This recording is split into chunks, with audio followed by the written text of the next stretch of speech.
Thanks for talking to us, Will. Pleasure. Great to be here for the soiree. Yeah. Can you give us a little bit of background about LO3 and what you guys are doing? Sure. So LO3 was set up in 2014. It's focused around the transformation in energy markets, particularly around distributed energy. And that's off the back of growth of renewable energy, alongside storage, electric vehicles, smart appliances. Business is best known for Brooklyn Microgrid, which is a peer-to-peer grid where you have prosumers who are generating energy and consumers. And we're currently working on Exergy, which is a project of LO3 that's focused on a bigger picture where I think there's a lot of upside around data. So data in energy markets, particularly edge of the grid, and incentivizing people for sharing that data.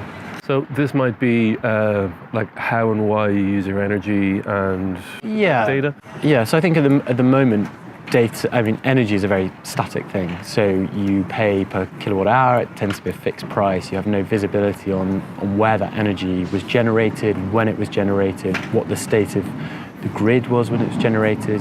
And I think we'll start to see a lot more dynamism coming into the market.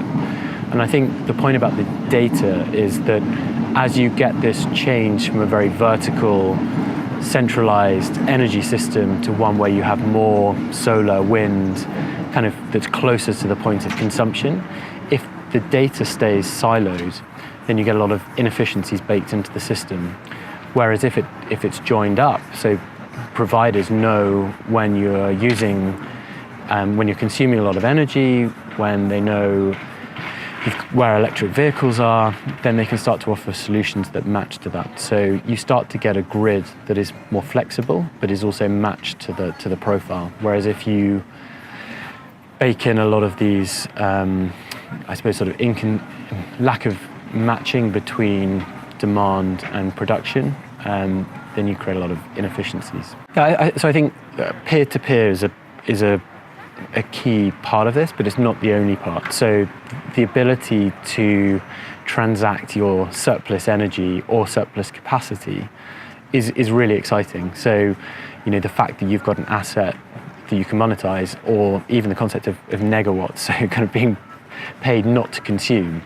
So, you think about managing when you do your washing, when you put the tumble dryer on, moving that to a point where there's less stress in terms of the grid when energy is cheaper. That makes sense. Equally, utilizing an asset like a battery in your home or in your car and potentially being paid for that, that's great as a consumer. Why wouldn't you do it? I think it's not just about peer-to-peer though. I think there's a broader range of service offerings that providers can start to offer when they see the data. And then there's also, I suppose, kind of offerings beyond the immediate energy market as well. So you start to think about insurance or smart appliances. But I do think you're right. I think kind of the idea that I don't just have to buy my energy from X over there that's producing it in a distant part of the country, but I can also supplement that by buying, closer to my home. It's greener, it's more sustainable, and it's more resilient. So, if there's outages across the grid, I know I'm also got the ability to buy it locally. From what I know of the sort of sustainability of the sustainable energy sector, is that a lot of it depends upon particular government support and government initiatives in certain regions for it to really take hold. Yeah. How do you navigate that sort of? So I think the cost of technology, so whether that's batteries, whether that's renewable energy, historically that has been supported by government incentives, so subsidies, feed-in tariffs. I think in Europe and in a lot of mature markets, we're already reaching a point where those subsidies have fallen off, and the cost of that technology has come down to a point where we're getting close to what's called grid parity, and that sort of moment of inflection when it's cheaper to produce or install new renewable energy capacity and take energy from that versus larger centralized plants, that's huge. So I think that's the regulatory aspect you were just talking about, then in addition, I think it's still going to be a regulated market. Politically, it's not acceptable for people not, to turn on a light switch and not get energy. So I think it's not, whilst there is a really, I think, genuine decentralization thesis about this and enabling people to produce and consume local energy, I think at the same time there's a realization, we still need the grid, we still need some centralized architecture, and there will be regulatory oversight. So I think it's about kind of working through this, seeing the potential, and I think blockchain can help give some of the assurances to support that. So it's not an overnight revolution, but I think there's a lot that's going to be happening, and some geographies that's going to happen quicker than others. So places like Australia, Germany, there's already significant renewable energy penetration and high price of energy. So I think some markets will move quicker than others. Okay, so you've tested in Brooklyn, and you've got I think a sort of byproduct of what you were doing was the fact that you built a community. Yeah.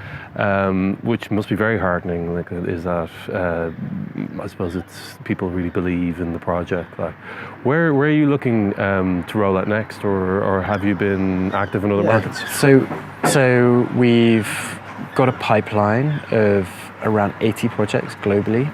I think we now announced 8 projects. So we've got a couple in Australia.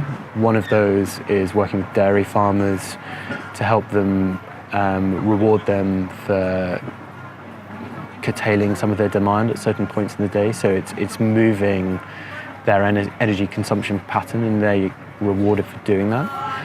We've got a couple of projects in Germany, and we recently announced one in the UK in Cornwall with Centrica, who's one of the investors into the business. So I think the area, what we're trying to do through these projects is demonstrate different use cases. So Brooklyn microgrid was peer-to-peer. There's another project, for instance, in Texas, which is more focused on commercial entities and helping them to hedge their energy demand in smaller increments than they're currently doing. So a kind of deeper dive into their data profile and enabling them to secure their energy in smaller increments than they were previously. Where can this go? So I think one of the super interesting things for me is LO3 has got a track record doing these projects, and we'll be building out that pipeline of 80, and hopefully that becomes several hundred.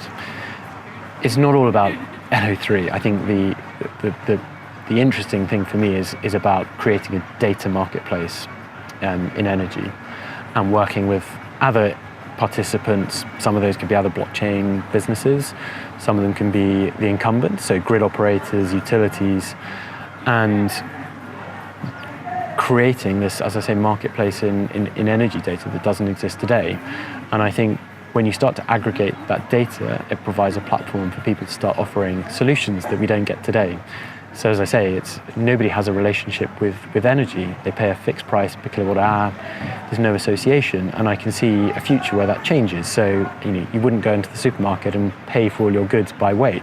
Similarly, you shouldn't be paying energy just on this fixed tariff where there's no relationship with when or where that energy was produced. So I think we will see this changing dynamic coming in. It's not going to come in tomorrow, but I think over the next 3 to 5 years we'll start to see this emerging, and then people will ultimately, if they build this relationship and start to see financial and other benefits and new services, then I think that's generally quite transformative, and it's not going to become like organic food overnight, and I don't think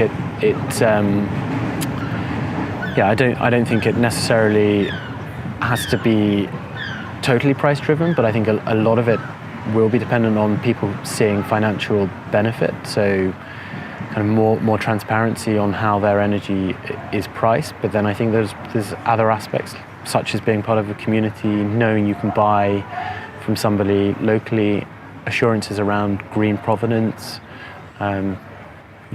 here we probably don't have a problem with resilience, but I think in a lot of places in the world, including in Brooklyn, people have suffered outages. And if you've got a microgrid, you should be able to buy energy from down the road when the grid is out. So I think there's lots of really exciting things coming down the pipeline. And you never know how much you depend on your power source until you lose it. Absolutely.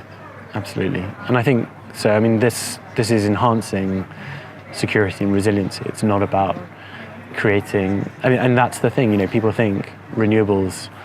It's great, right, to have cleaner forms of energy coming through, and that, as we say, that price of that technology being driven down. But with it comes volatility. So how do you manage the grid when, great, you've got high solar 1 minute, the next that's not the case. So how do you manage those imbalances? And then you need to be able to go back to let's say some of the more historic generation mix. And what you want to do is try and optimize the balance between those two, and that's where having access, for grid operators having access to the data comes in. So if they can manage that most efficiently, I think the kind of next step of this, as I say, is to achieve greater efficiency in energy markets. So rather than having more capacity than we need, it's about using what we've got and optimizing that. So getting people to shift their consumption profiles so that we, reducing the kind of wastage. I mean, in certain parts of the world, a lot of renewable energy has to be curtailed because the grid can't take it, and that's just, it doesn't make sense. So I think there is that sustainability kind of climate aspect to it, albeit I think that's kind of something that will take longer to kind of bear fruit.